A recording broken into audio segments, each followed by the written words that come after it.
Gill is absent. All right. First thing on our agenda is the Pledge of Allegiance, and today Council Member Bauer will be leading that for us. We're all set. We're all set.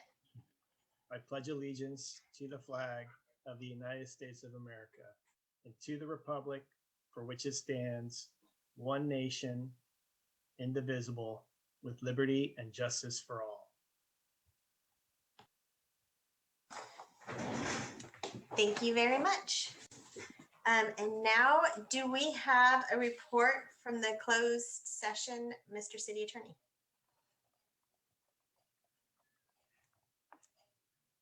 Oh, my unmute button wasn't working there.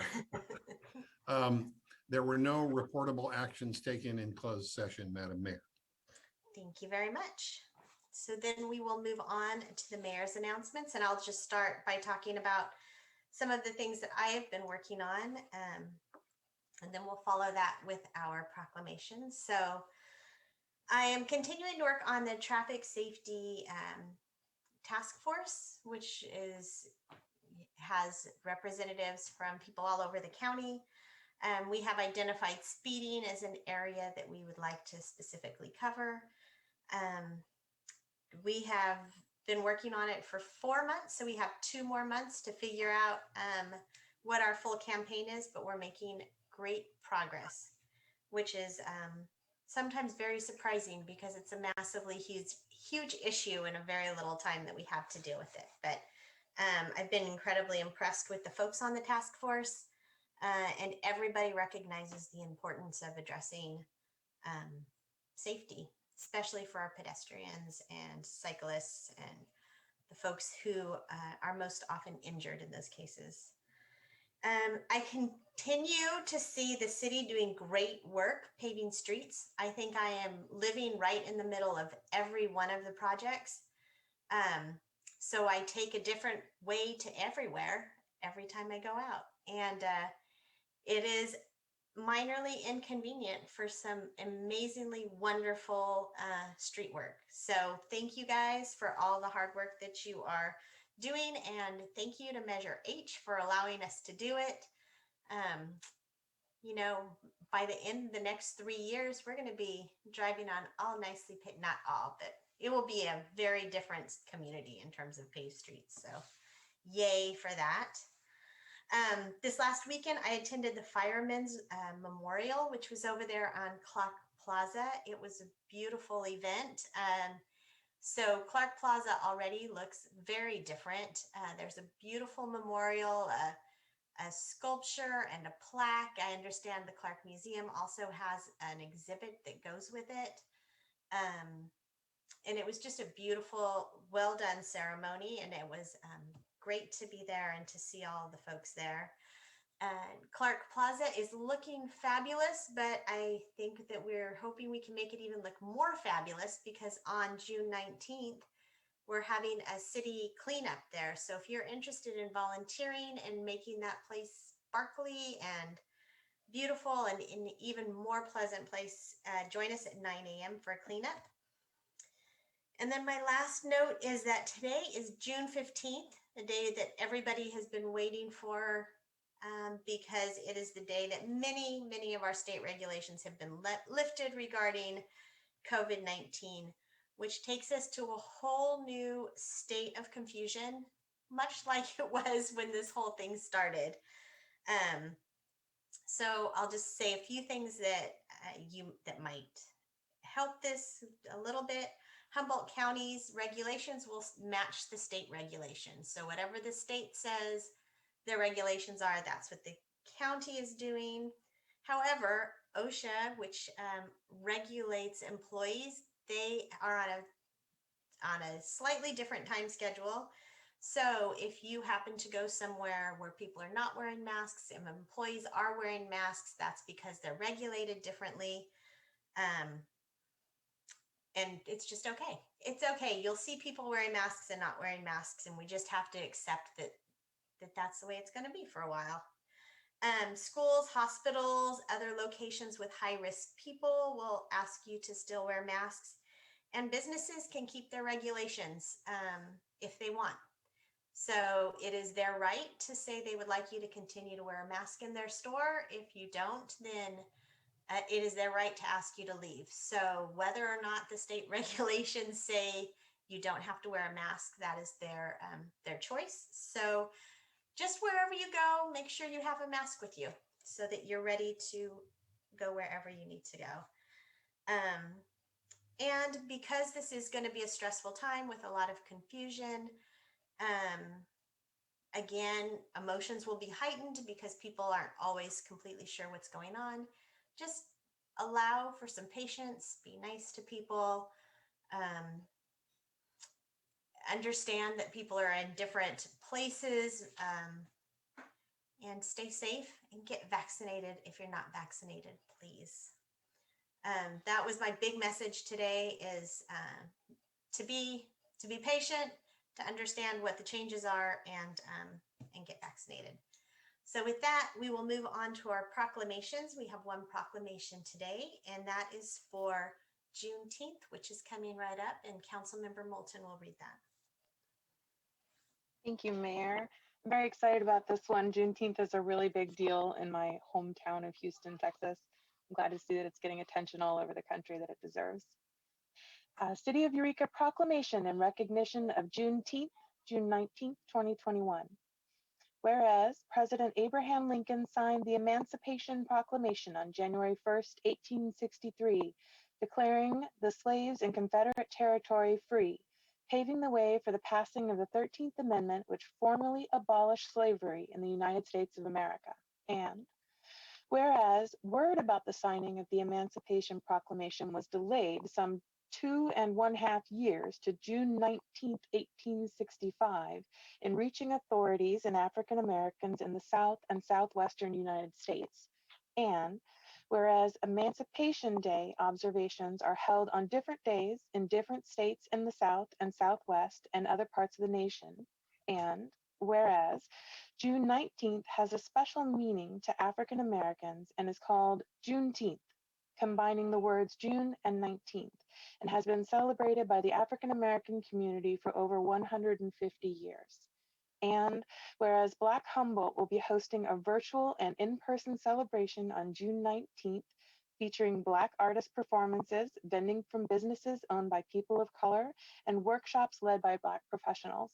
Now, therefore, I, Katie Moulton, on behalf of Mayor Susan Seaman and the Eureka City Council, hereby declare Saturday, June 19th, 2021, Juneteenth Day in Eureka, and urge all citizens to become more aware of the significance of this celebration in African American history and in the heritage of our nation and our city. Thank you very much. Yay!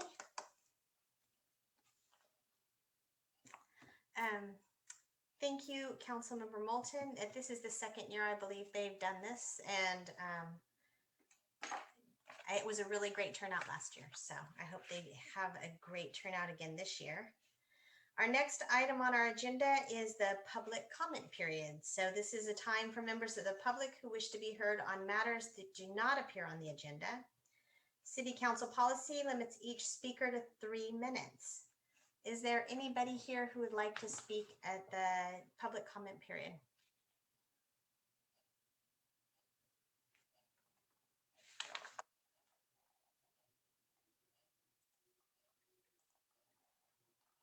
I don't see any hands for this item right here. Mayor, I don't see anyone with raised hands, and I did not have a request for public comment tonight. All righty. Well, in that case, we will move on to public hearings. So item A1 is June 2021 Annual Zoning Code Text Amendment. And for that, I would like to invite Principal Planner Getz. Thank you. Good evening, Mayor and Council.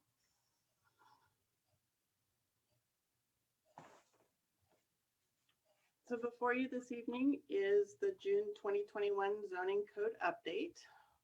This is the second modification of the text amendment that adopted the current zoning code, originally adopted in 2019.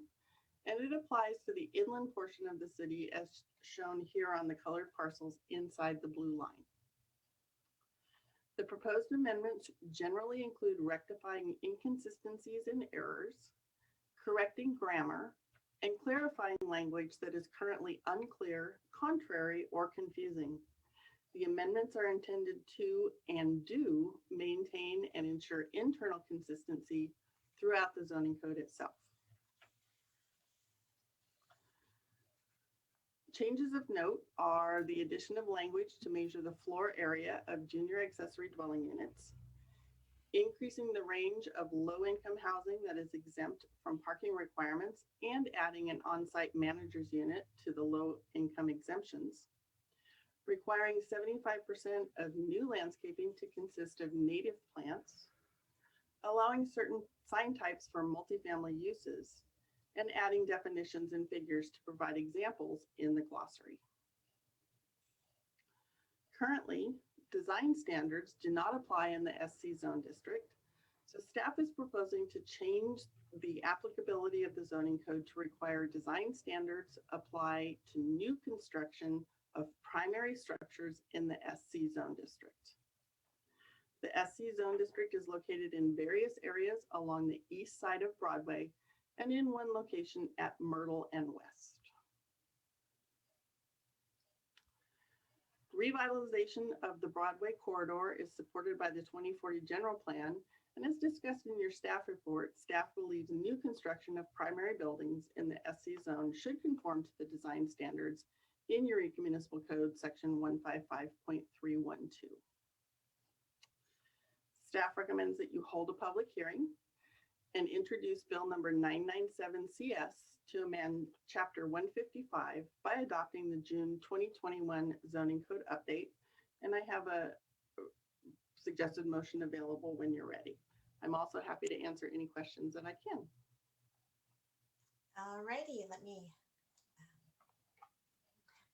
Does anybody on council have any questions on this item?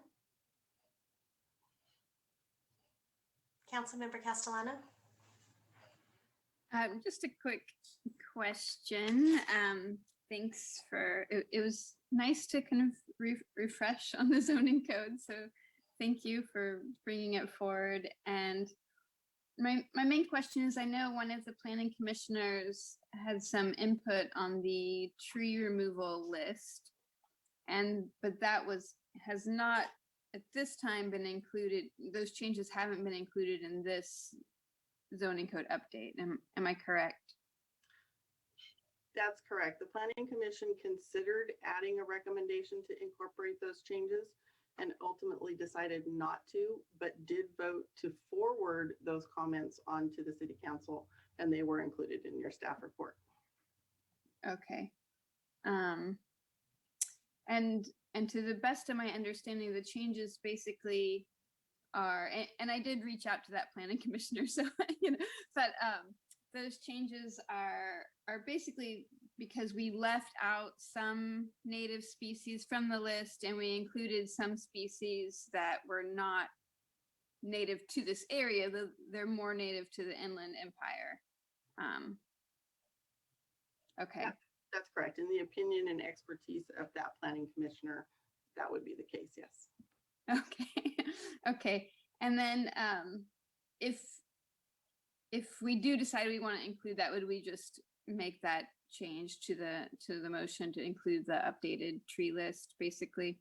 Yes, please. Okay. Thanks. Those are all my questions.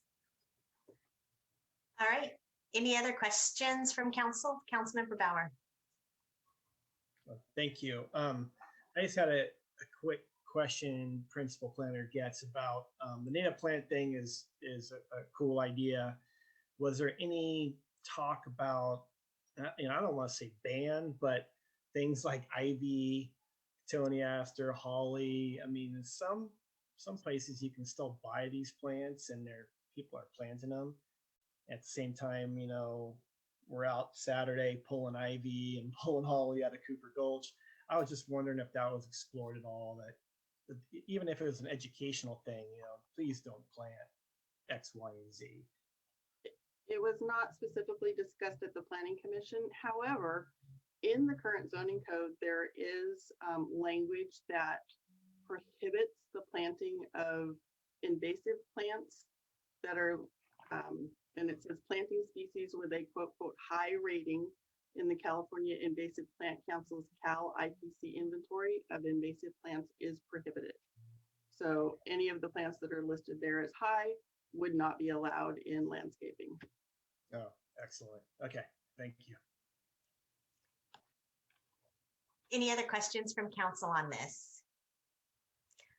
All right, then I will open up the public hearing and ask, do we have any comments from the audience or from the public on this item? I don't see any hands. Mayor, I did not have a request from the public to speak on this item. All righty, then I will close the public hearing and bring it back for comments or a motion.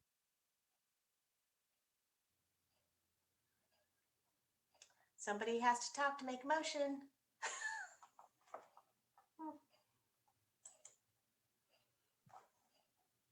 No, go ahead, Leslie. Councilmember Bauer.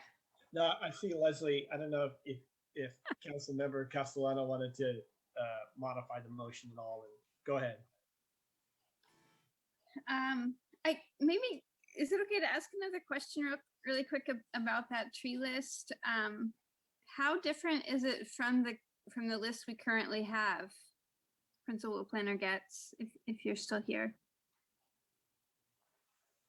I am still here. So in attachment 3 of your staff report, which Yeah. I believe is the last page, it shows the strikeout and underline of the trees that would be deleted and the trees that would be added if Commissioner Benson's comments were included. Okay. For some reason, the strikeout part didn't work on mine. I don't know. I apologize for that. It's not your fault. I mean, I was looking for the strikeouts too. Council or City Manager Slattery, did you have something to add? I just want to make mention, if council remembers, that, this list of trees had gone through a process with not only council, the planning commission, but also with Keep Eureka Beautiful, and had a review by them. The one that was disagreed to by Commissioner Benson. thanks, City Manager Slattery. I guess not being able to see the strikeout. I would be. Are there any trees that weren't formerly on the list that are now on the list that are significant? Is that too much to ask? So what I can share with you is that are the trees that are proposed to be added and those that are proposed to be deleted, if that would help. Sure. There, don't mind. the proposal adds the Coast Live Oak, Coastal Willow, Pacific Wax Myrtle, Pacific Willow, and Red Willow. The trees proposed for deletion would be the Jeffrey Pine, the Red Fir, the Sugar Pine, the Western White Pine, and the White Fir. And the ones that were removed are just not on the list that I see. Probably not if the strikeout is not showing up. Yeah. I mean, I'm not aware that willows can get to 2 feet in diameter. I mean, that would be impressive, but I've never seen it. What if we, okay, I'm gonna make a motion to move that the City Council waive full read by title only and introduce bill number 997-CS, an ordinance of the City of Eureka adopting the June 2021 annual zoning code update to amend Eureka Municipal Code Chapter 155 and add the Coast Live Oak and the Pacific Wax Myrtle to the protected trees list.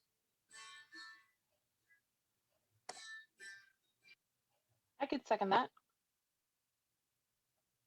Councilmember Bauer, did you have a comment for discussion? No. All right. Do we have anybody who wants more discussion on this item? If not, we have a motion and a second. Can we have a roll call vote, please?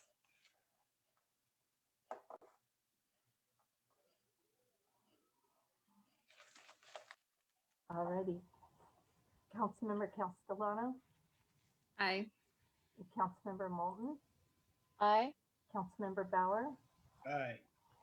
Councilmember Arroyo and Burgell are absent. 3 yes votes, motion carries. All right. Now we are moving on to our public hearing, item A2, fiscal year 21-22 budget adoption. Then I will welcome Director Millar. Right. Good evening, Madam Mayor and City Council. Tonight, hopefully, we're going to pass the 21-22 proposed budget. I will be sharing my screen. I have a presentation as a follow-up from the study session.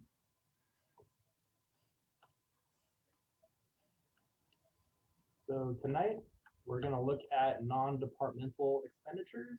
That includes items in the general fund, some debt service payments, as well as capital projects.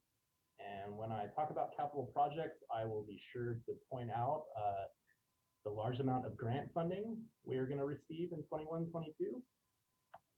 And then the second section, we are going to go through the major city funds and look at revenues by type, as well as expenditures by type.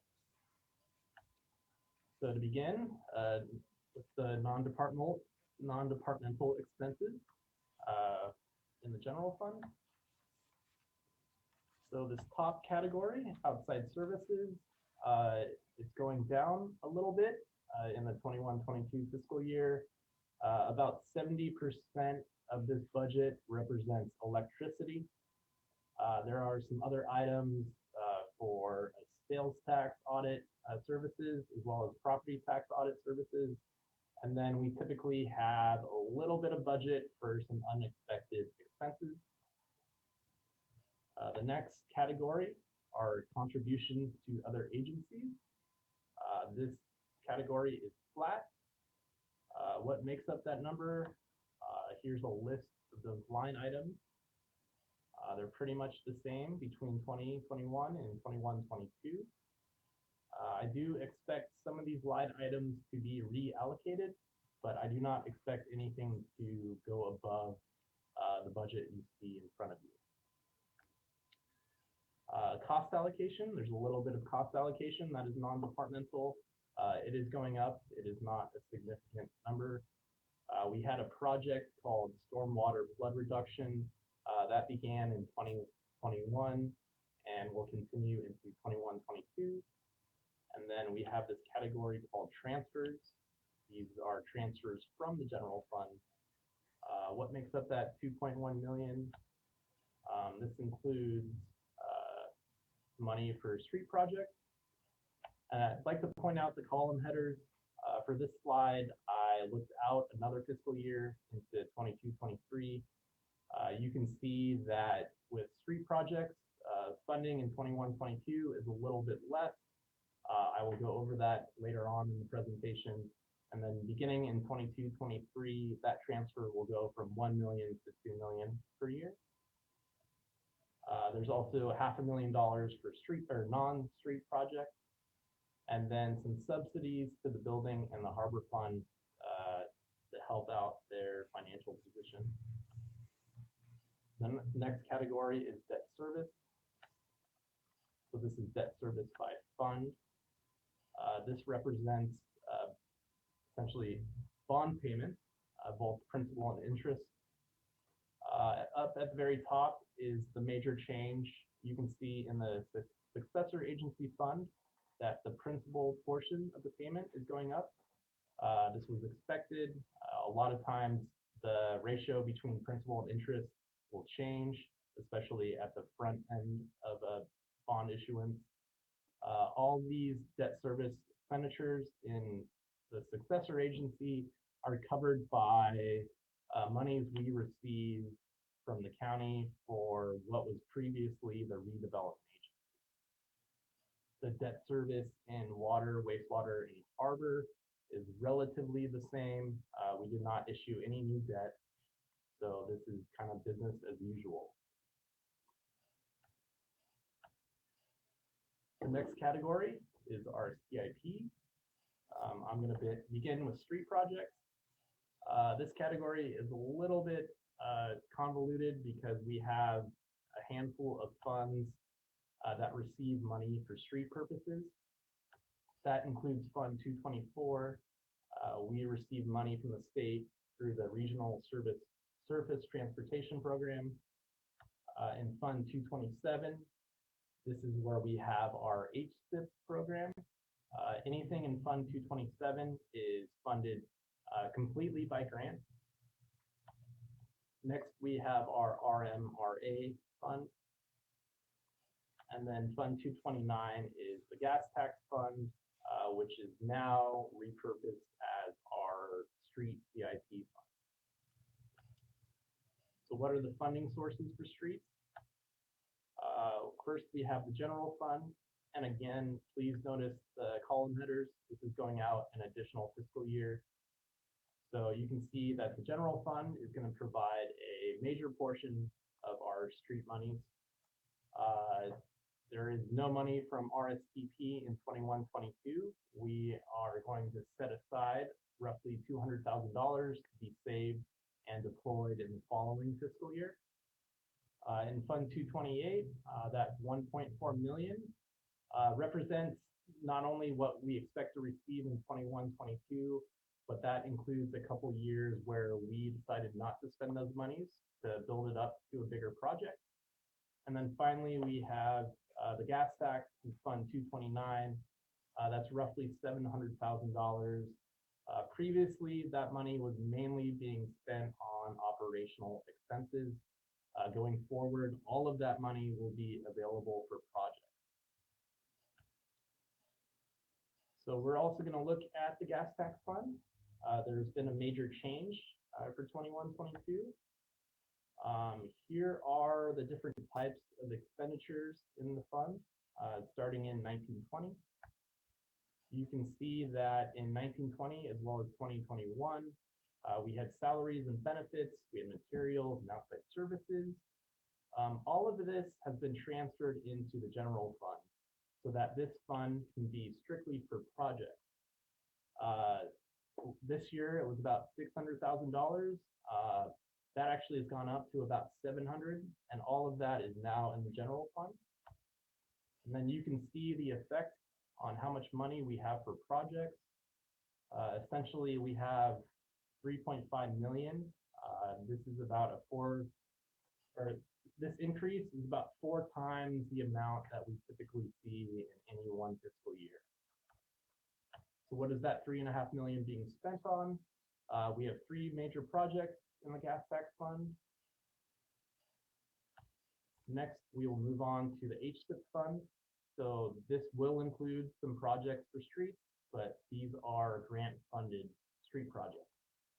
There's only one in 21-22 that is a project dedicated for pedestrian improvements, and it's about 1.2 million.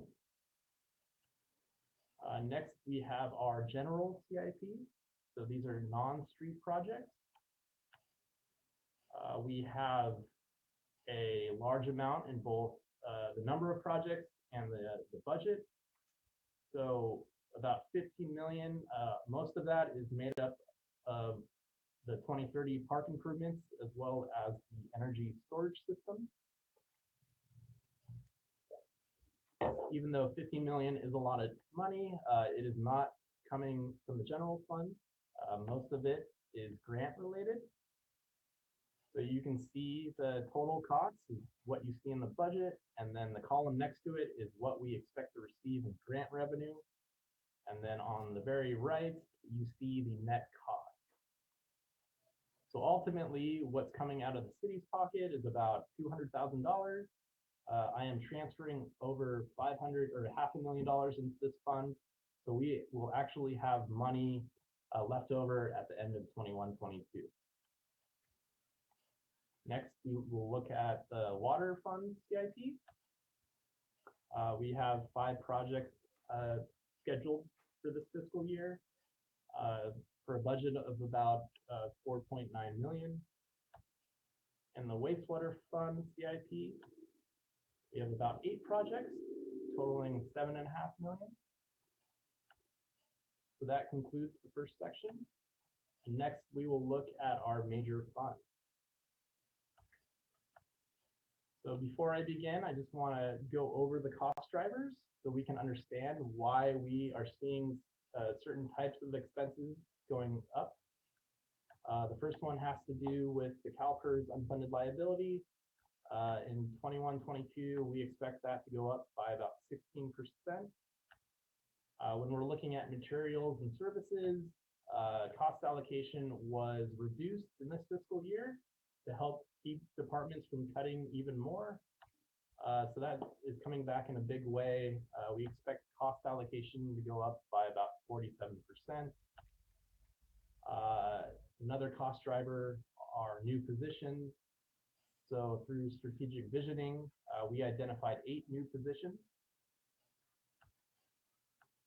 And then the last cost driver is distribution changes to where we charge salaries and benefits. So a lot of those gas tax operational expenditures have been moved into the general fund. We took the harbor maintenance division from the harbor fund and moved it into the general fund. Code enforcement went from building to general fund. And then some parking fund expenditures also went into the general fund. So first, starting with revenues, as you can see, the biggest increase is in taxes. That makes sense because Measure H will begin in July. That's about a $7 million increase when you compare Measure H to what Measure Q would have brought in. And what are we going to use, or how is Measure H dollars, how is that going to be used? So we're going to use a significant amount for infrastructure. This includes the money for streets, the money for non-street projects, and all of those operational expenses that were moved from the gas tax fund to the general fund. The next biggest category is the budget surplus, meaning that we have not earmarked this money for anything currently. We're spending about 1.1 million on the strategic visioning initiative, and then just under $900,000 to help out some funds that are not performing financially. So if I put this into a pie chart, you can see that the biggest category is infrastructure or projects, and the next biggest category is our budget surplus. Next, we have expenditures in the general fund. So the biggest increase came from salaries and benefits. That went up about 18% in that category. And then also the cost allocation went up by almost 60%. That transfer category is also an increase. And again, that money is being used for capital projects. When we look at the bottom line, you can see in 21-22, we are expecting about a $3.1 million surplus. That is a big improvement from the 19-20 fiscal year, where we saw a deficit of over $3 million. So the next fund is the water fund. So next fiscal year, we expect a small increase to water and sewer bills due to rate increases. And then we are also anticipating some monies from the federal government for the American Rescue Plan. On the expenditure side, in the water fund, not much change to salary and benefits. Big increase to cost allocation and a large increase to transfers. What this represents is the money being transferred to the water CIP fund for projects. So when we look at the bottom line in the water fund, you can see that we are running large deficits. That is expected. It was part of the rate study that we drew down the large cash balance in the water fund to pay for projects going forward. Next, we have the wastewater fund. A similar situation to the water fund. We're expecting a rate increase, so therefore the charges for services should go up. And then we are also anticipating monies from the federal government for projects.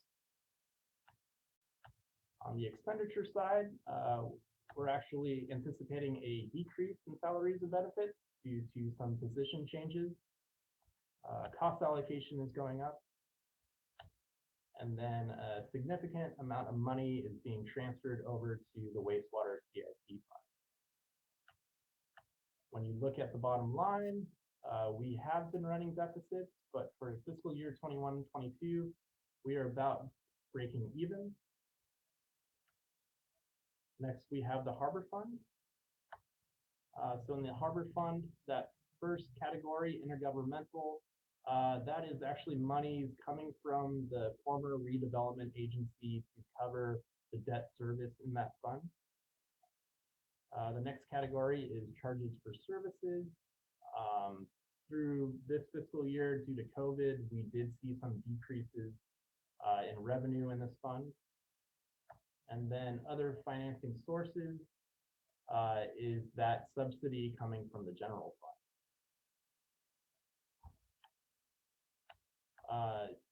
On the expenditure side, we're seeing a big decrease in salaries and benefits. That is because a lot of those operational expenses have been moved into the general fund. Outside services has gone up. I believe there's some repairs needed at the Wharfinger. And then cost allocation, as expected, is increasing.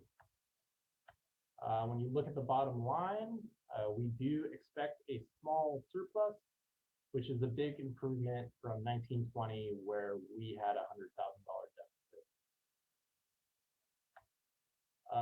The next fund is the building fund. So next year, we expect a bit of a decrease in revenue. The cannabis industry has been providing a lot of revenue through permit fees the past couple of years, and we do not expect that to continue. So that is why there's a downgrade. At the very bottom, you can see the subsidy coming from the general fund. Here, salaries and benefits are flat, but the cost allocation has gone up.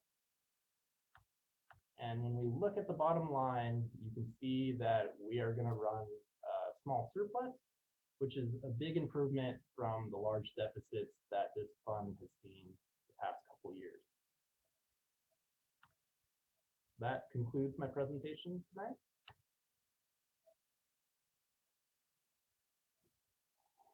Are there any questions? Applause for the budget. I love it. Do we have any questions at all from council? Councilmember Castellano. Thank you, Director Millar. Just a couple of quick questions.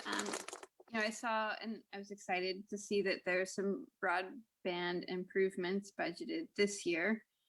Is that something that we're anticipating for future years as well, or that's still in development?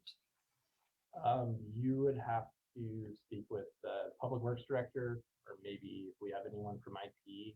I'm not familiar with that project. Director Gerbing. So we do have some broadband projects planned for this year, and depending upon how everything shakes out with the rescue plan funding that's coming, one of the specific uses that's identified in the guidance documents thus far is broadband. It's very, it's defined very broadly, if you will. And so we're looking at how we can expand on what we've already got planned and what we can incorporate into projects this year, taking advantage of those funds. But it's all still in development. Thank you very much. Thank you. And I have maybe one more question for you, Director Gerbing, or maybe whoever wants to. But it relates to the water and wastewater, the money transferred to the CIP. Is that because we're anticipating some large infrastructure projects coming up, and that's why we're doing that?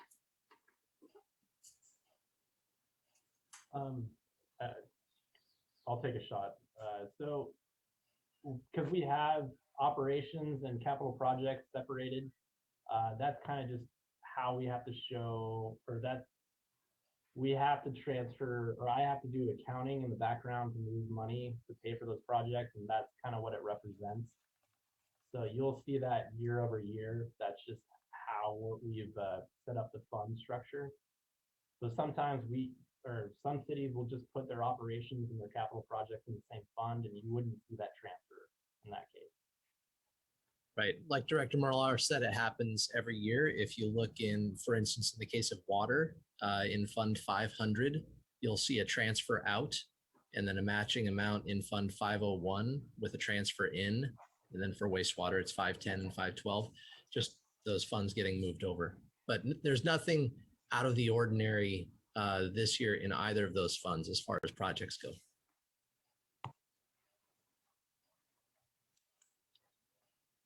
All If I right. could, I'd like to make one last comment on the budget, and that has to do with these big surpluses. So I don't want it to look like we just have extra money at the end of the day. We do have plans for that surplus. We do expect costs to go up in the future. And we also have some funds such as the Harbor Fund and the Building Fund that over the course of 5 to 10 years have really gone in the wrong direction in terms of cash. So we are planning to use those surpluses to shore up those funds. So it's I just want to let everyone know that that's not just money that hasn't been earmarked. We do have a plan to spend that. Not just in 21, 22, but over the course of the next 4 or 5 years.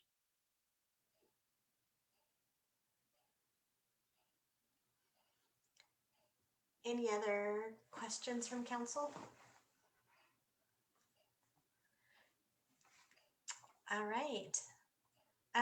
Do we have any comments from, oh wait, this is public hearing. So I would like to open up the public hearing and see if there's any comments from the public on this item.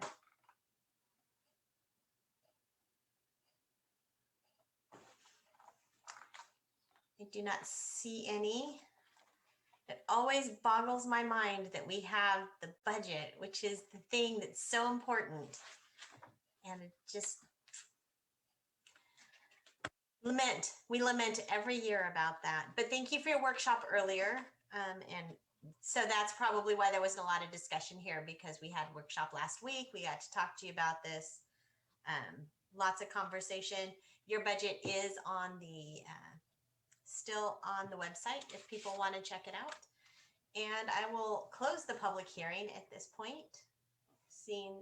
Still seeing no comments, and bring it back for a motion or conversation. Does anybody have a motion? Councilmember Bauer. No, I don't have the motion yet, but I just wanted to thank Director Millar for a very prudent budget. I think the city's been hurting for a long time, and now we have some flexibility, some fiscal flexibility to put positions that have been gone for a long time, bring them back and create new ones that we developed through strategic visioning. So I'm excited about it, and it's hard to say get excited about a budget, but this is one I think that you can. So I just thank you for all your hard work and all of staff's hard work I thought it was understandable too, budgets are difficult, and that whole presentation for a lot of people was probably overwhelming, but it's understandable. And I think it's a fun thing to be able to be involved in something where the city is going to be able to do lots of good things for the community. So thank you all for that. Appreciate it. Right on. Any other comments or motion? Councilmember Moulton. Just add my thanks for all the hard work that staff has put in on this, and especially for the public meeting that was incredibly informative. What a great chance to just like really dig into the topic and to get everybody's input on it. I feel like what we have here is putting Eureka back where it needs to be, back on track after many years of slicing and dicing and trimming.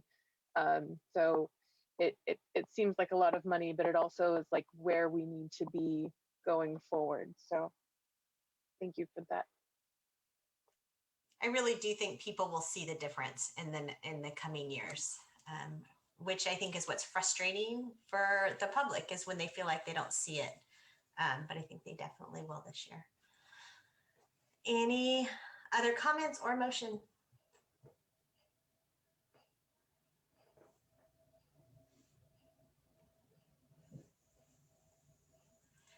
If we don't make a motion, then we can't move on. I thought Leslie was reaching for, I thought Councilmember Castellano was reaching for her button. You do it. Councilmember Castellano, you did raise your hand.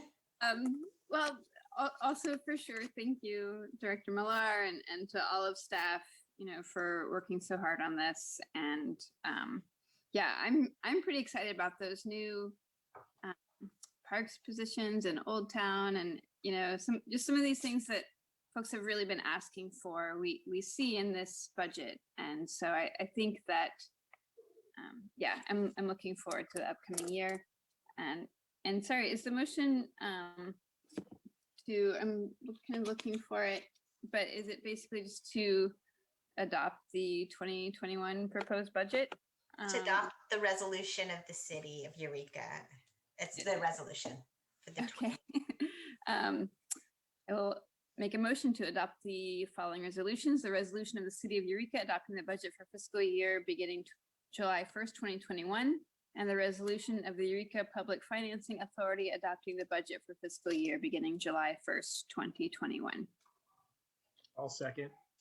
All right, I have a motion and a second. Any more discussion on this item? All right, let's do a roll call vote, please. Councilmember Castellano, Aye. Councilmember Moulton, Save some roads. Aye. Councilmember Bauer, Aye. 3 yes votes, Councilmember Arroyo and Burgell absent, motion carries. Right on. You could sigh a big sigh of relief now, Lane. Now we are moving on to the consent calendar. I understand we would like to pull item B2. Do we have anything else that would need to be pulled this evening? All right, can I have a motion then to accept the consent calendar with that item pulled? I'll make the motion.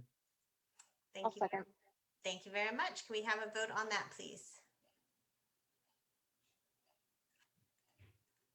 Councilmember Castellano, Aye. Councilmember Moulton, Aye. Councilmember Bauer, Aye. 3 yes votes, Councilmember Arroyo and Burgell absent, motion carries. Thank you very much. And so we have item B2, Eureka Main Street Memorandum of Understanding. And who is presenting on that one? I will. City Mayor Manager Steen. Slattery, who I Okay. always want to call a councilman. Good evening, Mayor and Council. So this item here kind of goes along with our strategic visioning. As you guys are aware, bringing in the business service agencies for the city under the city's purview to provide some more efficiency and hopefully some more effectiveness was something that council agreed to do. And so we move forward with discussions with Eureka Main Street. Their current executive director is going to be retired. And so we work with them on this concept of the city still maintain, Eureka Main Street will still maintain their nonprofit status, still maintain their board, but a city staff member will be provided as an executive director for that board, as well as having access to all of our economic development staff to continue to implement and expand on the programs that they support and administer for Eureka Main Street. So we worked with their board, we provided an MOU, they provided an updated MOU, and we've come to a tentative agreement on that updated MOU. And so that is what is before you today. The MOU that kind of defines the relationship moving forward. Some of the concerns that we've heard from those that we've reached out to, we've obviously reached out to the board. We've reached out to another group of, I believe, more of an Instagram group of folks that are members of Main Street and had discussions with them as well. So the questions that we've heard about, they wanted access to bylaws. And so the one community member that requested that, we provided the bylaws, and we'll make those available to any other members that are in Main Street. There were some questions about, reaching out to all of them. Staff didn't feel it was appropriate until we had this in place and approval on both ends to reach out to all the membership and, give them the information that's what's happening right now. As far as the other inquiries were about the executive director. In the MOU, it states that the executive director will be designated by the city manager, and that will go to their board for approval. And we've had preliminary discussion. The plan moving forward would be to have Assistant City Manager Pam Powell provide that for now until we work through this transition and find a more permanent solution in that area. I do want to say that Amanda is an employee that has worked for Main Street for a long time. We will be taking on Amanda as a staffer to help with this transition, and we'll still be working with their existing executive director on helping with the transition as well. But as far as the operations of Main Street, they will not only be maintained, but we feel we'll be able to expand and be more efficient in responses to their membership. And the discussions with the Main Street Board have gone well, and I think we're all on the same page. And so if this is approved by council tonight, we'll reach out and have it signed by their board chair, and then we will continue to move on. Going forward, we really want to be as transparent as possible. We intend on providing agendas for all of the meeting to all of the membership so that they're kept abreast of what's going on in the meetings, as well as provide a newsletter to all of their membership as well. And we're also looking at some vacancies on the board, where they're at with those vacancies, and looking to find, make sure that those vacancies are filled. So we're just recommending that council adopts this MOU with Eureka Main Street, and that's what staff recommendation is. And if there's any questions, staff is available to answer. City Manager Slattery, I just wanted to comment that we have requested the bylaws, but I haven't received them yet. But as soon as I do, those will get sent out. My apologies. I thought she scanned them already. Sorry. Thanks. All right. Do we have any questions on this item? All right. Do we have any public comment on this item?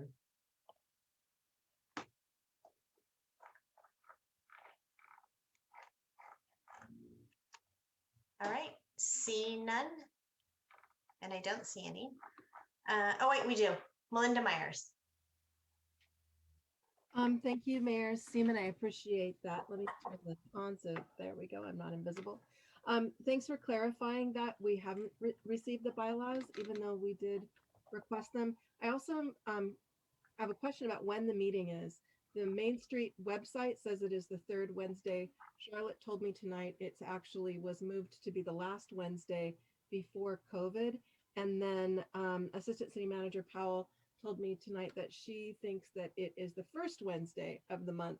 And I think there are several of us who are interested in attending and participating, but we do need to know how to access that meeting. Assistant City Manager Powell, I'll let you address that when. Yeah, honestly, the meeting date seems to change on occasion for the executive board, and we will find out and we will notice it just as we do a city council meeting and get that information out to all of the members. that will be for any meeting after July 1, which is the effective date of the MOU. I don't believe that there may be a meeting in June. I'll try and find out if they have one scheduled for this month sometime, and I'll let you know. But we'll be making notification after July 1st. And just to add to that, some of the inability of the Main Street Board, their IT, they didn't have the ability to send out bulk emails. I think there's 400 members. And so they've been limited on their ability to do that. And going forward, like I said, all of the agenda summaries will be treated like boards and commissions that we have now, and they will go out to all of the members and have the agenda associated with that, and continue to be as transparent as possible. So, and when you say like our boards and commissions, those only go to the actual board members. Are you going to send them to all of the members of Main Street, which is the broader number? Correct. We won't be publicly noticing like our boards and commissions, but basically we'll treat them as their population like we do our city, and we'll be noticing those members about the agenda. I just wanted to clarify that. All right. Do we have any other comments or on this item? Councilman, I will see no more public comment. I will bring it back to Councilmember Castellano, then Councilmember Moulton. Thank you. And thank you to staff for working on this. I do think it will be a good thing for our business districts. And I just wanted to respond that the last two meetings that I got noticed for Eureka Main Street were the first Wednesday of the month, but I didn't get a notice for the June meeting, so I'm not sure about that one. All right, Councilmember Moulton. Just wanted to say congratulations to Charlotte McDonald. I've worked with her on many projects in Old Town Eureka for many, many years, and she is a force of nature. Eureka Main Street does a lot with very, very little. And I think that adding a bunch of really capable city staff to the mix is really going to make things just that much better and that much more efficient. So thank you to Charlotte for all of those years of service. Eureka is the interesting and vital place, or vivacious place that it is. A big chunk of that is thanks to her tireless and often thankless work. That was very nice. With that, would somebody like to make the motion to accept this? Councilmember Castellano. Sure. And I do think it'd be great if we acknowledged Charlotte and her long legacy with Eureka in some way as a city. I think that would be really important because we will definitely do that. She may be kicking and screaming, but we definitely will do that. Because Councilmember Moulton is right in that there is, if you look back at all of the projects and things that she has helped implement in Old Town and beyond, it's quite remarkable. And I will make a motion to approve the memorandum of understanding between City of Eureka and Eureka Main Street. I'd like to second that. All righty. Any further discussion? Okay, can we have a roll call vote, please? Councilmember Castellano, Aye. Councilmember Moulton, Aye. Councilmember Bauer, Aye. 3 yes votes, Councilmember Arroyo and Burgell absent, motion carries. All righty. We are going to move on now to ordinances and resolutions. This is item C1. The annual rate review of service rate adjustment for solid waste collection. Ooh, sexy. And for that, we have Donna Wood, our Community Services Director. All right. Good evening, Mayor and Council members. This is the annual rate review for solid waste collection within the city per a franchise agreement that the city holds with Recology, Humboldt County.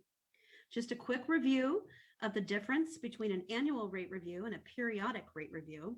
Per the terms of our franchise agreement, certain costs are shored up annually, like disposal and insurance costs.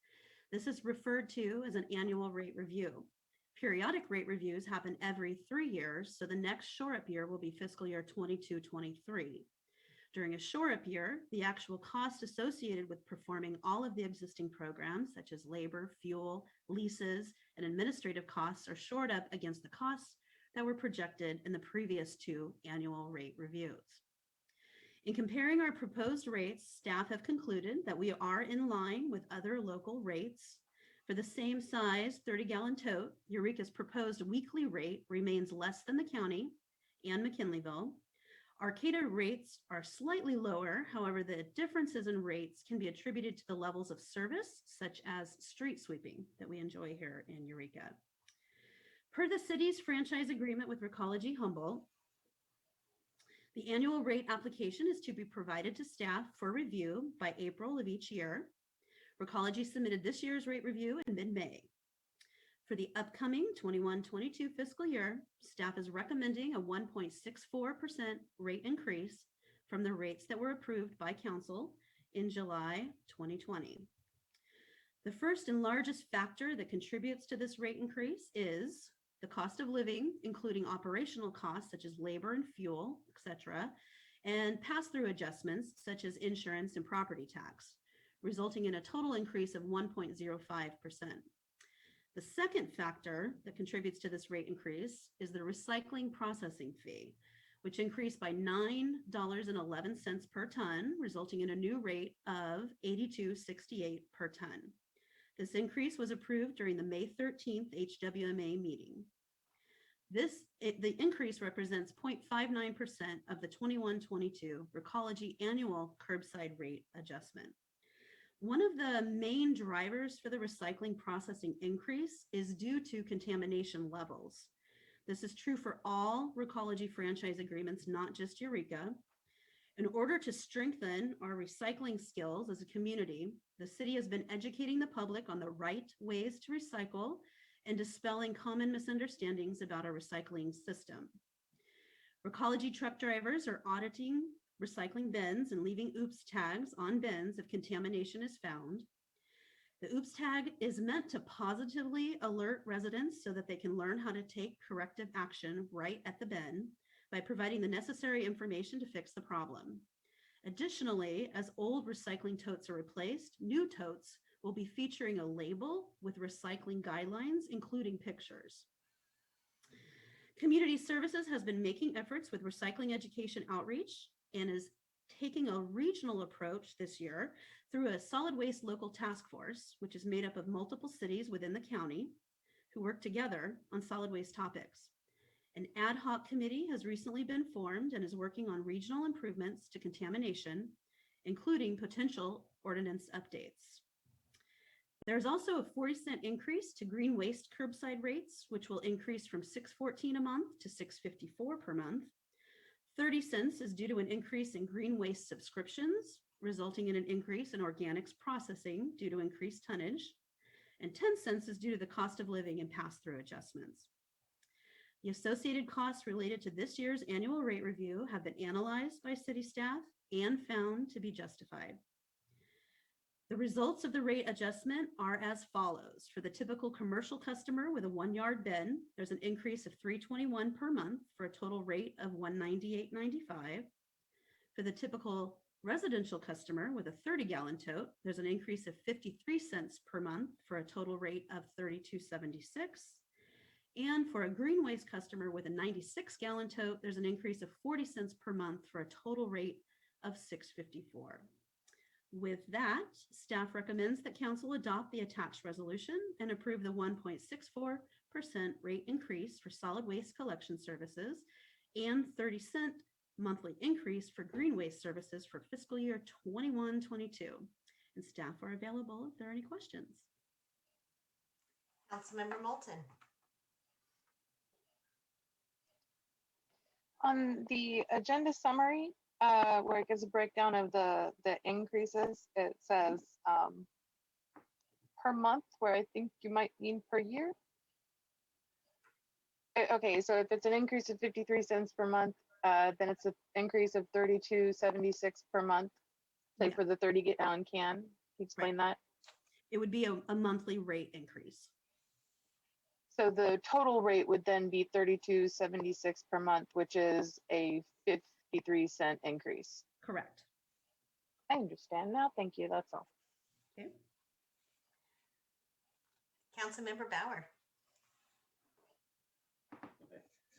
Thank you for the presentation. I just had a question. I know that state rules coming down the pipe about composting. I don't really know much about it. I just know that it's coming. Mhm. What's the expectation down the road for the community?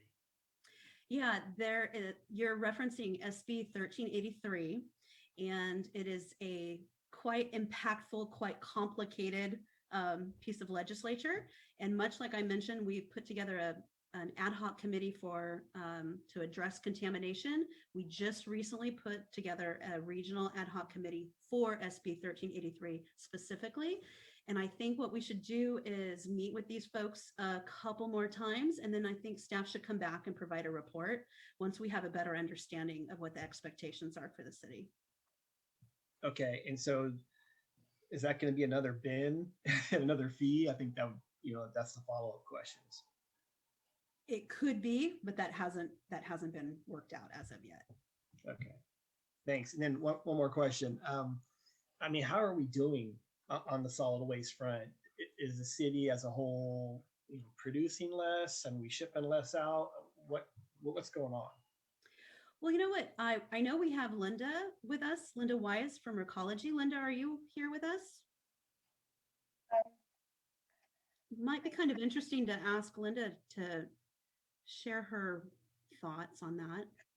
Hi, this is Nikki Burke. I'm with Recology as well. I'm the rate analyst. And I apologize. Linda is also, if you're not aware, Rio Del is also having their rate meeting right now. And they reached the same point at the same time. So I came on to answer questions. Unfortunately, because I am the rate analyst, I'm not familiar with the diversion for the city of Eureka right now and how you're doing. So I apologize. We're going to have to defer that question, and Linda can get back to you with that information because I know we have it. I just don't personally have it. That's okay. Nikki, thank you for being here. I think Commissioner Bauer, we have a ways to go. Our contamination issues they're serious, and we need to do better as a community. And I think we're committed to figuring out how to accomplish that. That's probably one of the hottest topics on our purview right now when it comes to solid waste. So I just like to make a comment. So I completely agree with Director Wood that, we do have a long way to go. But as far as the state mandate is concerned, it used to be a 50%, a diversion rate from AB 939. That changed later. It's down to pounds per day and what is generated in solid waste by residential and commercial businesses. We are in compliance with that and have been in compliance with that. So we're meeting those state mandates, but those state mandates are pretty convoluted. They don't, our volume in recyclables have increased significantly since we went to mandatory, obviously. And the way that they calculated these mandates and this legislation was that they set a date of this is what your disposal rates were at this point in time. And you needed to, it wasn't how much you recycled, it was how much you went less to that. It didn't take into account the loss of industry, the loss of other things, those type of things. So there's a lot of, I'm not saying this is Eureka, but the county is a perfect example. We used to have an Ashway facility that went to the landfill. So by not implementing anything, they were meeting those state mandates and not having mandatory recycling. The city has made great strides after we implemented mandatory recycling. We need to modify that and make it better. And organics diversions will help with that. But we are meeting the state's mandate. Thank you. All right. Do we have any other questions about this item? Seeing none, I will ask, are there any questions from the public on this item? I don't see any. Did we know of any that we're going to be calling in? I did not have a request for public comment, and let me double check on hand raising. And seeing none, I don't see comment.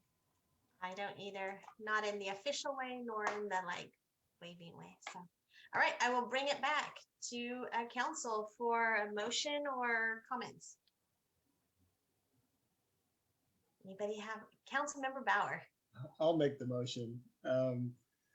I motion to adopt resolution of the City Council approving 1.64% increase in the rates for solid waste collection by Recology Humboldt County effective July 1st, 2021.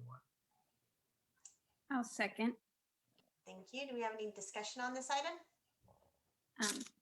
I do want to, oh, sorry. Go ahead. I do want to say to some of the things that Councilmember Bauer brought up as a board member for HWMA, some of the things we do have coming up in this year are a waste analysis, where we're really doing an analysis of what is in the trash, what kinds of waste, what are the opportunities within that waste for diversion, education, and that definitely kind of ties into some of this, just the need to continually be more mindful in how we recycle, how we get rid of things, how we take in things. So, I think our community's made steps, but we certainly have many more to make. All right, so we have a motion and a second. Any more discussion on it? All right, I think we're ready for a vote. Councilmember Castellano, Aye.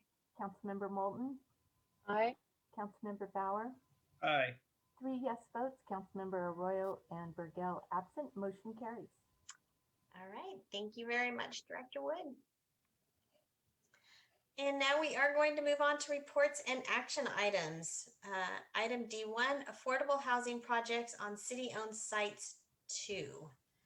And that report is going to be made by, I see Lisa Savage on the screen, so I'm guessing Lisa. Okay. Yes. Oh, I see Principal Planner Getz just popped up too, just to make sure. Anytime you're ready. I'm sharing. All righty. Can everybody see? Mm-hmm. The correct screen, I hope? It's the full screen, so it looks good. Okay. Good evening, council members and mayor. Oh. I'm having a little problem on seeing my notes now. You gotta move this. There we go. Okay, sorry about that. Good evening, council members and Mayor Seaman. The project before you for consideration is the second round of affordable housing on city-owned parking lots. So how did we get here? The city's 2019 to 2027 housing element was adopted by the Eureka City Council on December 17th, 2019, and certified by the California Department of Housing and Community Development on March 16th, 2020. The housing element requires the city to develop a total of 302 affordable dwelling units on public-owned property by 2027. This goal is accomplished through the release of a request for proposal each July until 2023. So the first RFP was released in July 2022 and will produce 104 affordable dwelling units. And to keep the city on schedule, this RFP is proposed for release on July 1st, 2021. According to the housing element, the July 2021 RFP release was to include proposed site number 4, located at 3rd and E Streets, site number 5, located at 5th and D Streets, and site 6, located at 4th and G Streets. During the process of drafting the RFP, the city held 3 community meetings via Zoom to allow property and business owners to ask questions and provide comments that could help shape the RFP prior to release.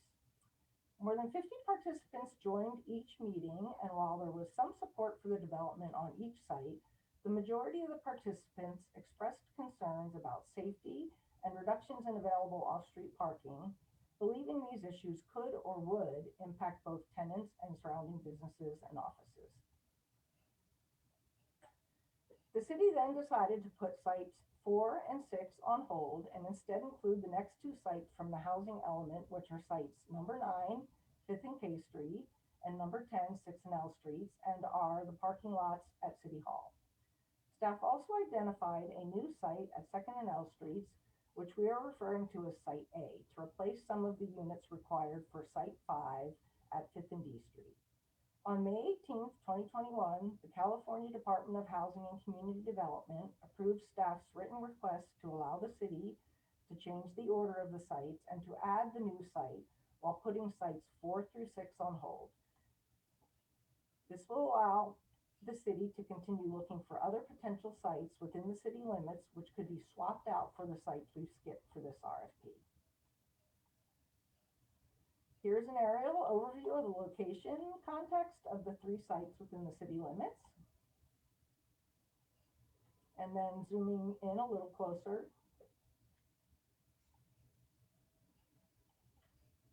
Site A, located at 2nd and L Street, is a 29-space parking lot located on the border of Eureka's Old Town area in the Coastal Office Multifamily Residential OR Zone District. The site is approximately 11,940 square feet in size, and the floor area ratio, or FAR, is 2.5, which requires an approximately 29,850 square foot building. The minimum number of affordable units required is 6 very low income and 6 low income units. Because the site is located in the coastal zone, the parking exemptions allowed by the Inland Zoning Code do not apply. Therefore, 1 off-street space for each dwelling unit will be required on the site. However, density bonus law may allow the city to grant concessions or waivers that will reduce or eliminate the residential parking requirements. Parking for commercial uses such as retail or restaurant would require parking on site. Street view of L Street, and the access to this site is off of L Street. The next site, site number 9, located at 5th and K Street, is a 24-space parking lot located just north of City Hall. The site is approximately 10,920 square feet in size, and the minimum required FAR is 3, which requires an approximately 32,760 square foot building. Originally, the minimum number of affordable units required was 19 very low income and 6 low income. However, due to limitations on how close to City Hall a new building can be constructed, the lot area and the required number of units will be reduced in the RFP. The development must provide and reserve on the 5th and K site at least 15 off-street parking spaces for City Hall staff and at least 4 public parking spaces, including an accessible space if required for use by City Hall visitors. Parking required for residential development, if any, and or any additional parking may be provided on the site or within 300 feet of the site at the developer's discretion.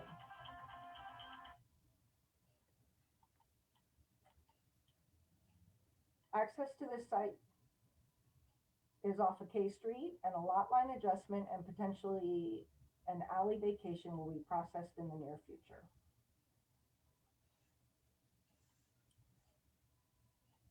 Site number 10 at 6th and L, the final site, is a 28-space parking lot located just east of City Hall. The site is approximately 13,200 square feet in size, and the minimum required FAR is 3, which requires an approximately 39,600 square foot building.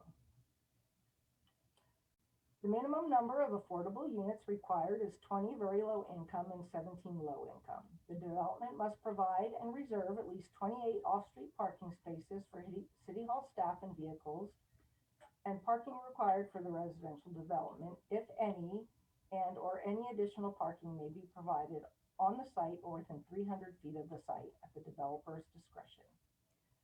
And developers who propose to develop on both the 5th and K site and the 6th and L site may propose a total of 47 off-street parking spaces between the 2 sites for use by City Hall staff, visitors, and vehicles. And access to this site is off of L Street.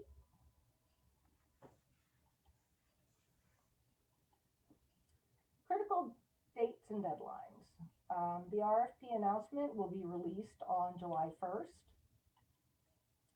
Optional pre-submittal Zoom meeting will be August 4th. The deadline for submittal of questions is August 6th. Addendum number 1 will provide the answers to the questions, and at that time we will also have the appraisal reports, and those will be released. Proposal submittal deadline is September 9th. The selection panel review is September 29th, and then we'll bring this back to council to award on October 19th. The recommendation, receive a report and adopt a resolution of the City Council of the City of Eureka authorizing the release of the request for proposal for affordable housing projects on city-owned sites. Thank you. Thank you. Do you mind unsharing your screen and then we can share it again when we come back to comments? All right. Do we have any questions about this item? Councilmember Moulton. Who makes up the selection committee? Once the proposals are in, who decides which proposals are going forward? So I can take that one. So typically it'll be planning staff that do that. The last time we did this, we made sure that there was representation from Public Works Department, planning staff. I was on the review board, and then we select community members that are relative to this. So last time we selected an architect locally, as well as a commercial realtor. So staff will determine that. We'll definitely have participation from people in the field of development and real estate and those type of things, so that we make sure we get a good cross-section of the community, and then they'll develop a recommendation. It'll be council's determination as to approve that recommendation or make any adjustments to it. Any other questions? All right. See, oh, Councilmember Castellano. Sorry. I noticed, Senior Planner Savage, that you mentioned that site number 9 had some changes to the numbers of units. Could you just tell me again what those were? Before it was 19 very low income and 16 low income. What is it now? Kristen, did you want to take that? We're actually still working on determining that, Councilmember Castellano. The information that we received about the distance between that's required between the two buildings is very new, and came up after we had already provided the draft of the RFP to council and to the public. So we will more than likely have to be reducing those numbers a little bit, but we still have some minimums that will be required. And we want to obviously have as many units developed as possible. So. Okay, thank you. All right. Any other questions? Seeing none? Leslie? I mean, Councilmember Cast, I assumed you would have some, but you were so quiet. I thought you were saving it all for the comments, so. I have comments, sorry, right.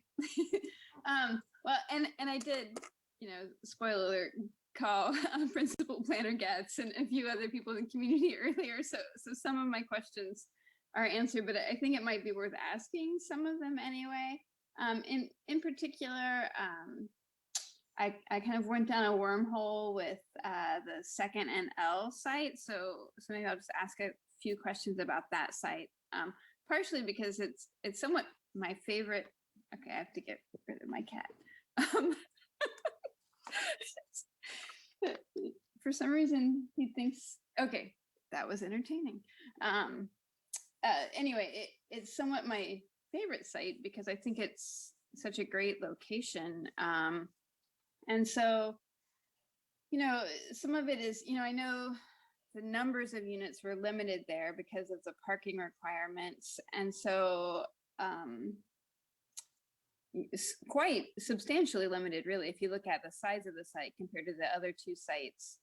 Could you just speak to maybe how much leeway there may be on that site for more units and or for some market rate units included or mixed use kind of capacity there? So Councilmember Castellano, the number of units that are allowed on that site are probably more limited by the zoning designation for the site and the fact that it's in the coastal zone, as opposed to the off-street parking requirements.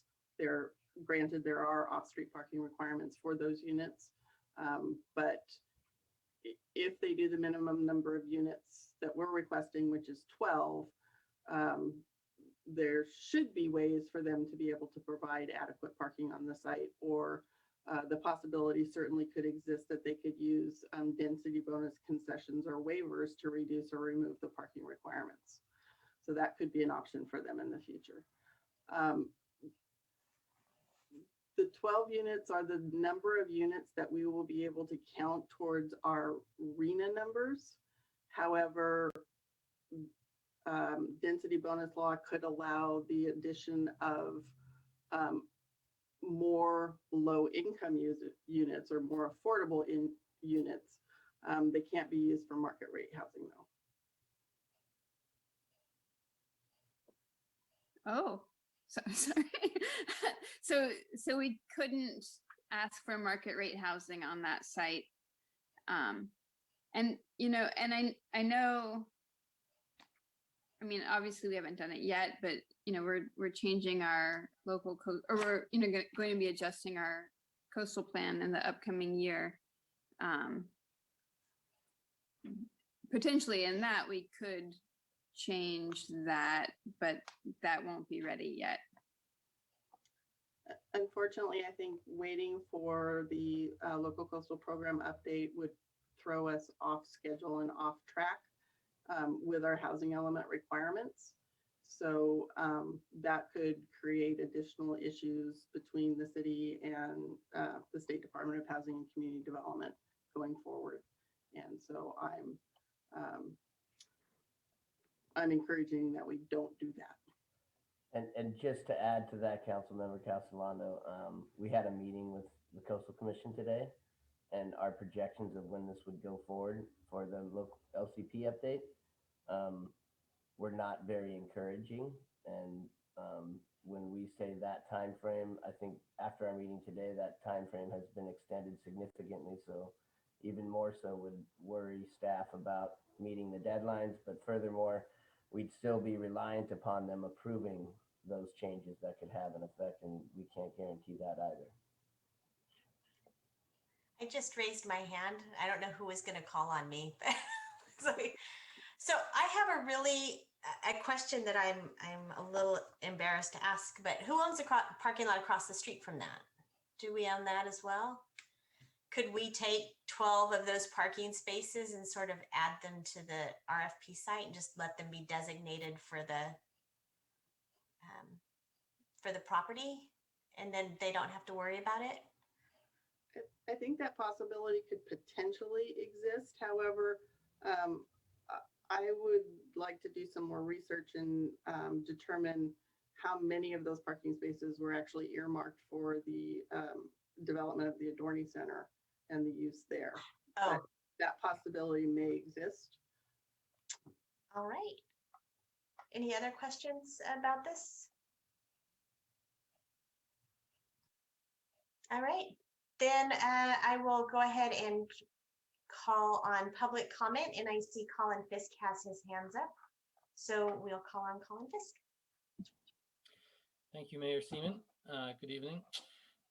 As you know, I'm the Executive Director of the Coalition for Responsible Transportation Priorities and representing CRTP this evening. And I want to, first of all, express CRTP's strong support for the city's RFP. As you know, we supported last year's RFP, and we will support similar RFPs in the future as long as they remain as previously planned in denser areas of the city with good walking, biking, rolling, and transit access to jobs, services, schools, retail, and recreation. Of course, there will be people, as you've seen, who will object to these projects, but this is the city's central and really the city's only strategy to provide the housing we need while also improving the vitality of the city and reducing greenhouse gas emissions. That said, we are concerned with the requirement for 2 of the sites in today's RFP to preserve all or much of the existing parking spaces for City Hall staff. As the city has pointed out itself in regard to these plans and other recent plans, there really is plenty of parking available in downtown Eureka, and providing parking as a perk for city employees is basically a subsidy for driving at a time when the city is working to reduce the amount of driving and greenhouse gas emissions. So we would strongly recommend that instead of providing parking spaces for employees, the city implement free bus passes, a guaranteed ride home program, and other proven transportation demand management strategies. Also, requiring developers to preserve parking is, I think, a dangerous precedent to set for future RFPs. It'll drive up the cost of development, probably reduce the number of potential respondents, and potentially even make successful development of the sites infeasible. At best, it will displace parking spaces to other nearby lots, which will create new holes in the city where housing and commercial buildings should be, and in essence, defeat the purpose of developing dense housing in these neighborhoods. So we would urge you to remove the requirement to preserve the parking spaces and then go ahead and issue the RFP. Thank you. Thank you. I see Stephanie. I'm sorry, I can't read the last name. Is it Luther? Yes, good evening, Mayor Seaman. My name is Stevie Luther. Thank you. I'm sorry I misread your name. It's very small on my screen. Thanks. No problem. I'm the Associate Regional Planner at HCOG, the Humboldt County Association of Governments, and I'm speaking on behalf of HCOG tonight. HCOG serves as the lead agency in the RHNA process, and in its role as the Regional Transportation Planning Agency, HCOG has adopted a policy in its current Regional Transportation Plan to encourage jurisdictions to pursue transit-oriented development. The RFP for affordable housing at the suggested locations would result in housing units within a quarter mile of transit bus stops and within walking and biking distance to major shopping and employment opportunities. HCOG fully supports this strategy to create more dense, walkable places in Eureka where people have a variety of options to move around without having to rely on a car. And in principle, HCOG supports all of the city's efforts to build housing on city-owned lots within the urban core. Thank you for my opportunity to comment. Thank you. Looking to see, I don't see any more raised hands. Do we have anybody else that you know about? Assistant City Manager Powell? No. Everyone else had submitted written comments, and I don't see any other hands raised tonight on the Zoom call. All right. And thank you to everybody who sent in written comments as well. We get those just to make sure you know. So I will close public comment then and bring it back to council for comments or a motion. Councilmember Moulton. Thank you. I just wanted to say thank you for this presentation, Senior Planner Savage. And I think this is all such a great idea. Not that we could not do it if we wanted to, because we have to, and we've got to make housing happen. So thank you also for, in your presentation, for addressing the parking issue. I know it's a big concern for a lot of people, pulling away parking spots that they probably could never have used anyway. But creating this, I'm just echoing what the public comment is saying, just that this is going to create a more walkable, livable city. This is what people are telling us that they want.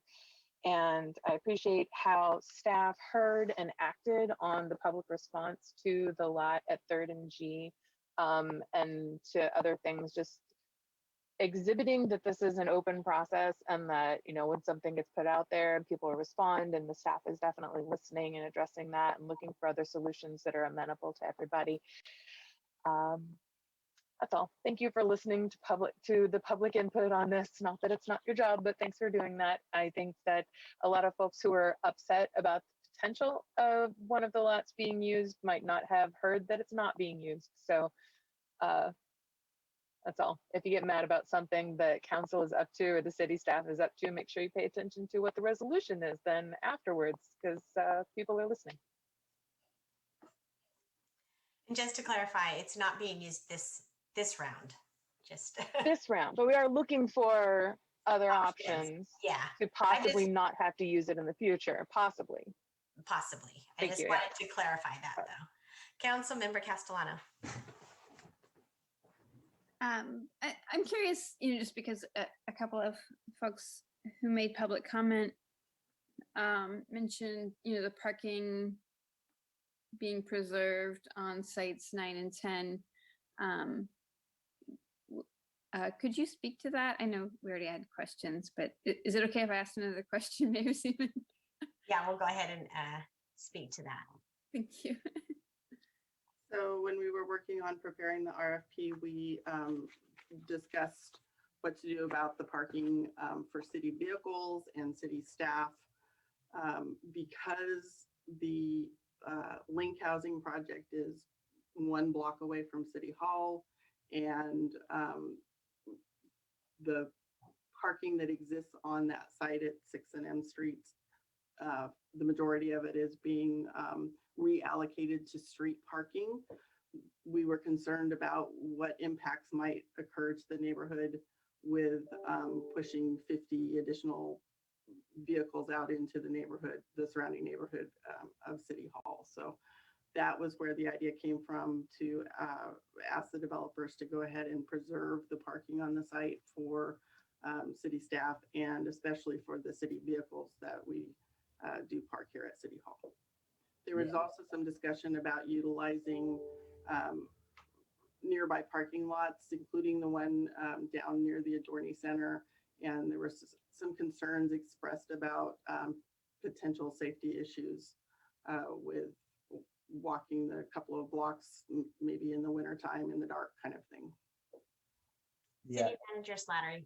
And I would just, I agree with what Principal Planner Getz said, just so, and I'm sure council is aware, and so the public is aware of, you know, we have approximately 20 vehicles that are here at City Hall. They currently get vandalized. Often having them on the street, we've lost them, not only the cost associated with that vandalized, the cost of repairing the vehicles after they get vandalized, but also the loss of equipment. And it's not so much, you know, we have survey staff, we have code enforcement staff that carry a lot of equipment in and out of City Hall into their vehicles because of that issue. And having that happen and walk 2 blocks with all of the equipment they need to do would be not very sustainable.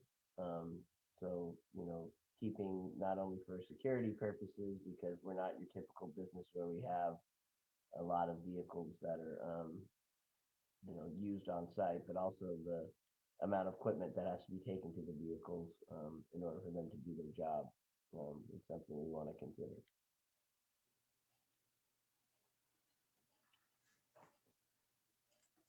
Any other comments about this item or motion? Nope. Councilmember Bauer? I just have a question for staff. You know, what if we don't receive any people during the RFP, or not enough, or I mean, what's the outcome? What's the next steps?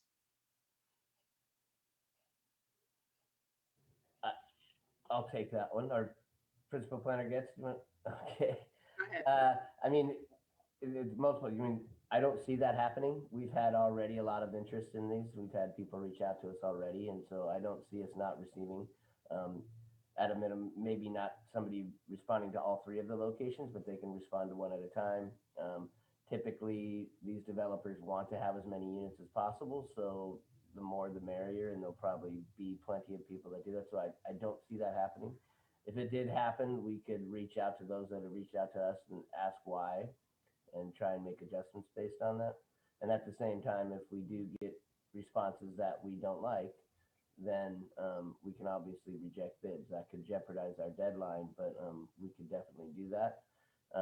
In other communities, this requirement that we're talking about parking, I don't think is going to be a limiting factor on them not wanting to respond. It's pretty typical in a lot of other areas where this is required. And so I don't see that decreasing the likelihood of people responding to the RFP. Yeah, I think that was my issue, is how would that affect us with mandates? You know, if we didn't, you know, are we penalized by the state? You know, it's like, hey, we can't help it. But I like you're saying, I don't think there'll be a problem. Yeah, and furthermore, if that does happen, you know, we can work, the housing element does allow us to pick these sites and not actually put them out to RFP and work with the developer directly to maybe modify things, make some concessions, and make it so that we can meet these deadlines. So we can do that as well. Thank you. All right, Councilmember Castellano. I I just feel pretty torn about the second and L site because I know, I mean, one, I think it's I suppose if the basic direction I would provide or have would be to really reinforce a desire for mixed use there. I think just the location of that site, you know, it's across from a park and a recreation center, proximate to the waterfront trail, really could open up kind of some neighborhood serving uses there in addition to residences. I also think, you know, I mean, and this is where I went down the wormhole, you know, like reading a whole bunch of the Coastal Commission's recent findings last night about housing, you know, in the coastal zone where, you know, they've pretty much eliminated, I mean, in much denser cities, the need for parking requirements like San Diego, Santa Cruz. And so I think that there's some opportunities there, you know, especially as we're about to embark on, you know, changing or, you know, addressing, modifying our local coastal program. And so I guess, you know, I mean, in some ways I would almost, I don't know, like put in stiffer requirements for that site of like things we really want, you know, I mean, we only get to develop it once, right? You know, so in my mind, you know, like that site in particular would be an excellent site for, you know, market rate with, you know, affordable and low income housing all together, which, you know, those are the kinds of developments I dream about where we really are kind of building a range of people within the community. And so, you know, part of my direction would be to really talk about what we want. But again, you know, we're kind of stymied by the fact that right now, as our code, you know, code exists, it actually prevents us from seeking what we want, you know, through RFP. And so that's where I feel, you know, like a little bit befuddled about that. So just a couple of things for clarification. You know, we just like the previous RFP and the future RFPs, and this it does provide a high priority for mixed use development. So while they may not be able to get market rate on there, but they can get retail, they can get office space, they can get service provider space, whatever it may be. If they'll get higher points for that. As far as the other jurisdictions, you know, and correct me if I'm wrong, Principal Planner Guest, but the ADU exemption is something that we can take advantage of that you referenced in your communications with me. As far as the way that our LCP is right now, though, those concessions can't be done because that's what our LCP is at right now. When we do the upgrade to the LCP and we get it updated, I don't think that they're gonna bark at our, desire to reflect our parking requirements in the inland zone. They're gonna be approving of that, but we have to go through that process. And there's, to be honest with you, zero confidence that that is gonna be done in a time frame that's going to be able to meet what HCD is asking for. But as far as the mixed use development is concerned, that is something that will be a priority. And if there's somebody who responds to that individually or as part of all three of the projects, they'll get a higher ranking for adding that as a component.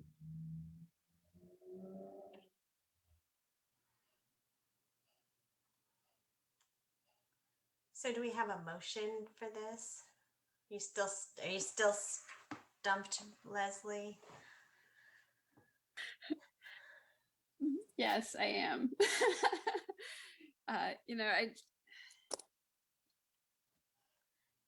Mixed use and mixed income are different things. And Yes. we use them interchangeably. So having a grocery store on the bottom is not the same as having access to different incomes living in a building. So I get what you're saying. I would also, I'd say, I've been through a lot of discussions, not only with people that have proposed, but the people who have been awarded this. And if you speak to Link and you speak to Danco and you speak to the other people who are doing what we're talking about with mixed use is extremely difficult. And there's very few instances of where the funding is available or the financial wherewithal is available by these developers in order to do that. Link was very interested in doing this, and I'm sure if Joey was here, he could explain a lot more of the difficulty in finding the financing in order to do that. So while it sounds ideal for the situation, I don't know if it's feasible.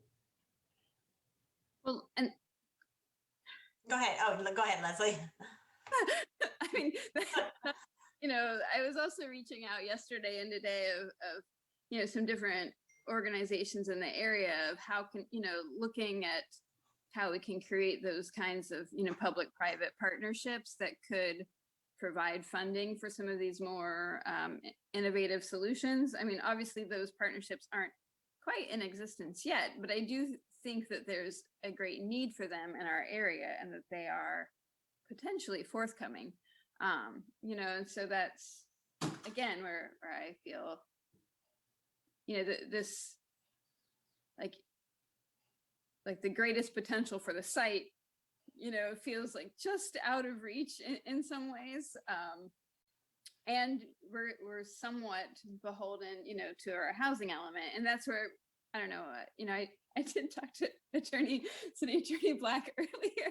And I was like, so how much trouble would we be in, I mean, especially if we, made changes or held onto something because we wanted to get more units out of it versus, holding on to it just because we think that we don't want housing, I mean, I don't know. Well, I think we want to get more units out of it, but whether we get more units out of that density bonus doesn't count for us. So let's say the density bonus was allowed for market rate.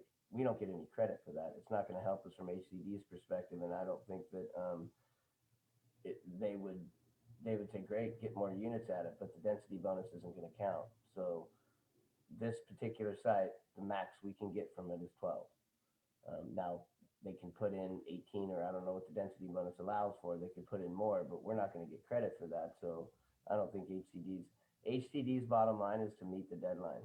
And I think we've discussed this before, that they have a lot of leeway in enforcing these deadlines and have actually sued other communities for not complying. And so I think they have a lot of leeway on this.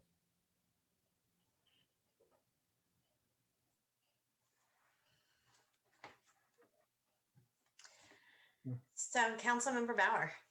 No, I totally get what Councilmember Castellano's saying. I mean, in an ideal world, that a mixed development would be ideal, right?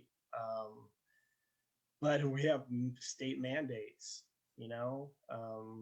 and I wish we had other sites available that we could move sooner, but we don't. And I think we're working on it, but until then, it is what it is. And I'll make a motion to adopt the resolution of the City Council of the City of Eureka, authorizing the release of the request for proposals for affordable housing projects on city-owned sites too. All right, do I have a second on that? Nope. Oh, I can't seem to get unmuted. I'll second. all right. Do we want any more discussion on this item? Councilmember Castellano. I can't let go. I think if we don't like any of the proposals, can we reject them? I mean, I don't know, like knowing kind of what we've talked about as sort of potential best uses, and we don't get proposals we like, can we reject them? And we're still meeting our arena requirement, right? Well, Right. So we can reject them. It'll still put us in a bad spot. I will say that we are working with other agencies within the community, and there is a possibility that during this process that there are alternatives, and as soon as we find that out, we bring it back to council. But just like the previous RFP and any other RFP, council has the ability to reject all the bids. There may be repercussions for that, but during this time frame, it's going to be a long time between now and I believe it's November when it'll be coming back for you to consider. There are a lot of things in the work right now, in the works right now, that could change things between now and then. But yes, at the end, if council to choose, we could come back to council and say, we want to recommend this particular developer for all three of the projects, and council would have the wherewithal to say, we're good with two of the locations, but not the other. You guys have that leeway. But once again, I want to warn that would put us in a bad spot because, these are spread out for the purpose of, being reasonable with development. If we move one out and then we add it to one and make it 4 instead of 3, there's problems with that as well. thank you. All right, so we have a motion and a second and a nail biter. But are we ready to vote? Okay, please call a vote. Councilmember Castellano, Aye. Councilmember Moulton, Aye. Councilmember Ballard. Aye. 3 yes votes, Councilmember Arroyo and Vergel absent, the motion carries. All right. That's going to be a really cool spot to live, no matter what it turns out like. Yeah, I think that's the point that Councilmember Castellano is making, is like, let's make the most of it. But we have time between now and the time it's built. And as we have seen, there's opportunities to make adjustments as things change. So that's our reports and action items. We are now moving on to the city manager reports. City Manager Slattery. Thank you, Mayor, and good evening again, Mayor and Council. I just have a couple of things. One quick update. I want to announce the public meeting that has been set up by Economic Development for the Economic Development Strategic Plan update. It'll be on June the 22nd at 5 p.m. and the information on how to access that meeting are on our Instagram, Facebook, as well as our webpage. And so we're trying to encourage as many people to participate that and provide input on the strategic plan update. The other update I discussed that we would talk about last meeting is about going back to live meetings. We have spoken with the audiovisual person that would need to make the upgrades in council chambers. We are about to get into an agreement with that firm, with that company, to make those upgrades. However, they won't be able to do it right now. It's tentatively scheduled to happen in August. We have 5 weeks in August, so it'll provide an extra week for them to get in there when we don't have council meetings.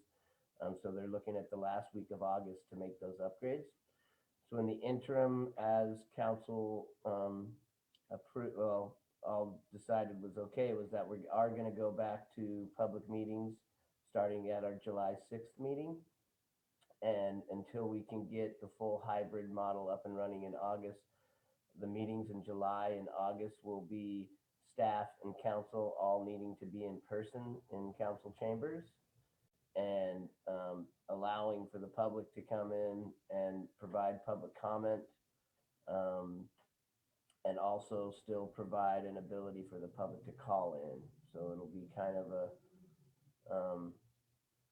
a version of the hybrid up until we can get the audio visual. So I just wanted to give that update that so July 6th meeting will be an in-person meeting in council chambers, and the meetings in the two in July and the two in August will follow that same protocol of being in person.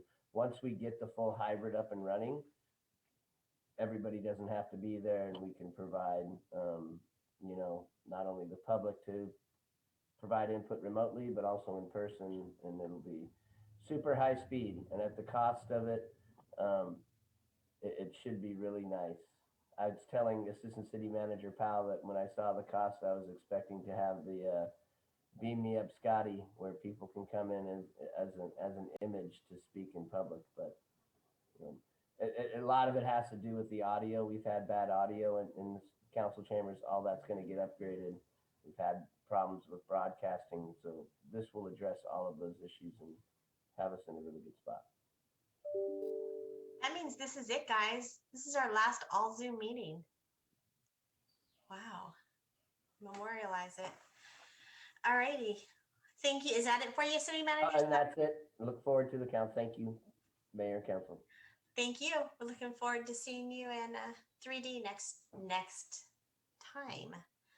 And now it is time for council reports. And thank you for mentioning the Economic Development Strategic Plan meeting. I totally meant to do that during my report. It's going to be great. Councilmember Castellano. Okay. Let's see. Well, I've been,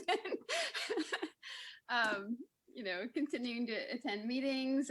We had the HWMA meeting last week, and I'm now the board chair of HWMA. So that's happening. And we're, just working on housing and talking to people about housing, clearly quite a bit. And let's see, I attended the soft opening for Arts Alive. And I do want to let folks know that I'm postponing my town hall from this month to next month. And I'll let you know on the date, just because I wanted to coordinate some other community groups. So I will update you when those dates get finalized. And yeah, I think that's good for me tonight. Thank you much. Councilmember Moulton. Hi. Let's see. I haven't done any traveling or boards or commission meeting, but I have been monitoring mentions of the Skywalk on globally, and boy, howdy are people talking about this thing. It is, I think we can take for granted what a world-class place we are living in, how absolutely cool it is to have an ancient redwood grove in the city, or right there. And people are really starting to pay attention. I think it's going to prove to be a very busy summer around here, with Arts Alive opening again, with folks coming back in. I just want to encourage people to be nice to the tourists, but also, as Mayor Seaman said at the beginning, as everybody works out the way that they are going to adjust to reopening, just to have patience with one another, just to take on this expectation that things are going to be a little extra challenging, and you never know why someone is wearing a mask or feels very strongly about not wearing a mask. So let's just all give each other some extra room and some extra peaceful vibes. Thanks, everybody. Thank you very much. Councilmember Bauer.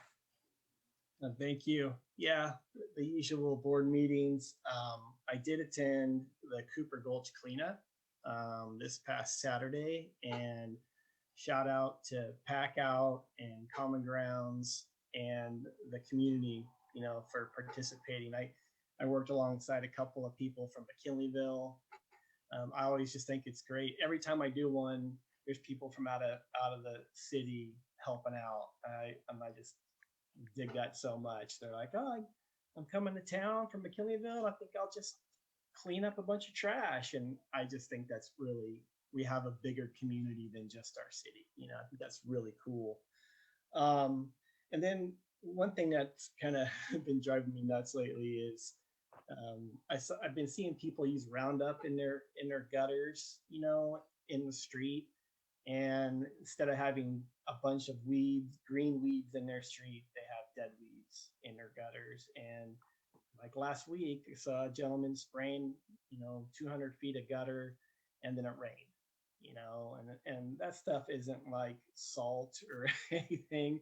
It's in our bay now, you know, and we all recreate there and we eat oysters, and we just got to do a better job of not spraying poison, because we can use a hoe or we can use our hands to pull those weeds just as easily as spraying a substance that really shouldn't end up in the bay. And other than that, I'm happy it's June 15th, and I hope, you know, people get out and enjoy our businesses, and I hope people are patient with each other, because people still have issues. Maybe they have underlying health issues, and you know, we need to respect that. But I think it's great to see us pass this milestone, and I hope we keep on getting back to normalcy. I'm looking forward to seeing everybody in person. At an For your first meeting. As obvious. Kitty and I still haven't been there, and it's hilarious that I'm sure we're both looking forward to seeing everybody in person. So thanks, everybody. All right. And with that, we will adjourn. See you guys. Councilmember Castellano. Sorry, I just forgot. I've been working with Robin Prosker from the Community Services Department to plan another Wabash cleanup on June 26th. So in addition to the one that the city's planning in Clark Plaza on June 19th at 9, there's going to be another cleanup, and you know, fun. They're super fun. So on June 26th, Saturday on Wabash. Thank you very much. Everybody get out and have some fun and make our city more beautiful. We'll talk to y'all later. Bye-bye. See you later.